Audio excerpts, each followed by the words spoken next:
ఒక మనిషిని మనిషిగా మార్చేది ఏమిటి?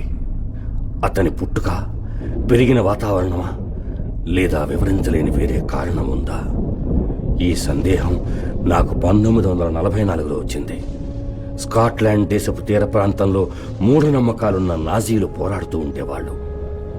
విజ్ఞాన శాస్త్రాన్ని, క్షుద్రశక్తిని ఏకం చేస్తే యుద్ధంలో గెలుపు సాధించవచ్చని వాళ్ళ నమ్మకం. నాకప్పుడు 28 ఏళ్ళు. నేనప్పుడు అమెరికా అధ్యక్షుడు రూజ్వెల్ట్కి సలహాదారుడుగా ఉండేవాడిని.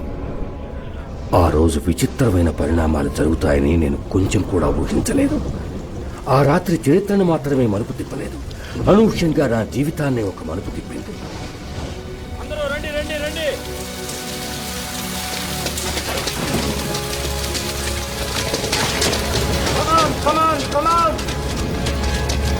అందరూ ముట్టడించండి.